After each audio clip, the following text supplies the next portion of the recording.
Hi friends, நண்பர்களாக எப்படி இருக்கீங்க? நல்லா இருக்கீங்களா? இன்றைக்கி நம்ம தவா சிக்கன் தான் செய்ய போகிறோம். 2 ஸ்பூன் ஆயில் இருந்தால் போதும். ரொம்ப சூப்பராக டேஸ்டியாக பண்ணிடலாம் வாங்க. சிக்கனை மஞ்சள் பொடி போட்டு 4-5 முறை வாஷ் பண்ணி எடுத்துடுங்க. அதுக்கப்புறம் சிறிதளவு லெமன் பிழிஞ்சு விட்டுட்டு மஞ்சள் பொடி சிறிதளவு போட்டுருங்க. தனி மிளகாய்த்தூள் 2 ஸ்பூன் அளவுக்கு நான் சேர்த்துருக்கேன். சின்ன ஸ்பூன் தான். இஞ்சி பூண்டு பேஸ்ட்டு 1 ஸ்பூன் அளவுக்கு சேர்த்துக்குங்க. வீட்டில் அரைச்சதாக இருந்தால் ரொம்பவும் டேஸ்ட்டாக இருக்கும். சால்ட்டு தேவைக்கேற்ப போட்டுக்கங்க.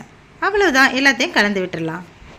எல்லா இடத்துலையும் இப்போ தவா கறின்னு போட்டிருக்காங்களே, அது என்னென்னு பார்த்துடலாமாப்பா. மசாலா போட்டு ஒரு 10 நிமிஷம் ஊறினதுக்கப்புறம் பொரிக்கிற நேரத்தில் 1 ஸ்பூன் கார்ன்ஃப்ளவர் மாவும் 1 ஸ்பூன் பச்சரிசி மாவும் எடுத்து அதில் சேர்த்துடலாம். நம்ம எப்போ பொரிக்க போகிறோமோ அதுக்கு ஒரு 2 செகண்ட் முன்னாடி சேர்த்துக்குங்க. அப்போ தான் கிறிஸ்பியான சிக்கன் உங்களுக்கு கிடைக்கும். இப்போ தவாவில் 2 ஸ்பூன் அளவுக்கு ஆயில் விட்டுருக்கேன்.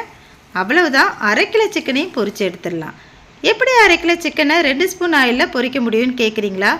பொரிச்சிக்கிட்டு இருக்கும்போதே அந்த சிக்கன்லேருந்து ஆயிலெலாம் நமக்கு வந்துடும். ஏன்னா சிக்கனில் ஆல்ரெடி கொழுப்பு சத்து அதிகமாக இருக்கிறதுனால அது எல்லாமே கரைஞ்சி ஆயிலாக மாறி நமக்கு பொரிக்கிறதுக்கு அது யூஸ்ஃபுல்லாக இருக்கும்.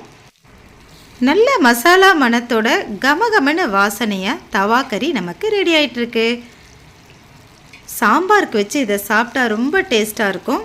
சாம்பார் வைக்கிற நேரத்திலலாம் இதே போல் நீங்கள் தவா கறி செய்துக்குங்க.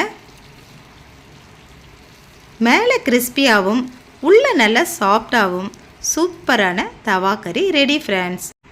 உங்களுக்கு இந்த வீடியோ பயனுள்ளதாக இருக்குன்னு நம்புகிறேன். நம்ம சேனலை சப்ஸ்கிரைப் பண்ணிக்கங்க. தேங்க்ஸ் ஃபார் வாட்சிங். நன்றி ஃப்ரெண்ட்ஸ்.